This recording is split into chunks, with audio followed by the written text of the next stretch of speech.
কুষ্টিয়ার কুমারখালীতে আন্তর্জাতিক দুর্নীতি বিরোধী দিবস উদযাপন করা হয়েছে। প্রতিনিধি মোহাম্মদ মোশাররফ হোসেন জানান, আজ সোমবার সকাল 8:30টায় উপজেলা প্রশাসন ও উপজেলা দুর্নীতি প্রতিরোধ কমিটির আয়োজনে মানববন্ধন ও আলোচনা সভা অনুষ্ঠিত হয়।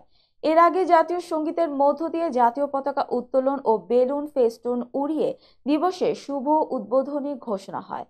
উপজেলা দুর্নীতি প্রতিরোধ কমিটির সভাপতি আকরাম হোসেনের সভাপতিত্বে আলোচনা ও মানববন্ধনে প্রধান অতিথি ছিলেন উপজেলা নির্বাহী কর্মকর্তা এস মিকাইল ইসলাম।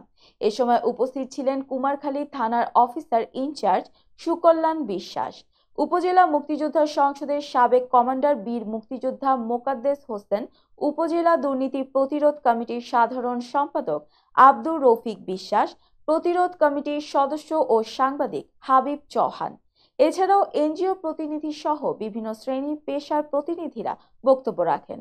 দুর্নীতি বিরোধী দিবসের মানববন্ধন ও আলোচনা সভায় সরকারি বিভিন্ন দপ্তরের কর্মকর্তা, বীর মুক্তিযোদ্ধা, সাংবাদিক সহ নানা শ্রেণীর মানুষ অংশগ্রহণ করেন।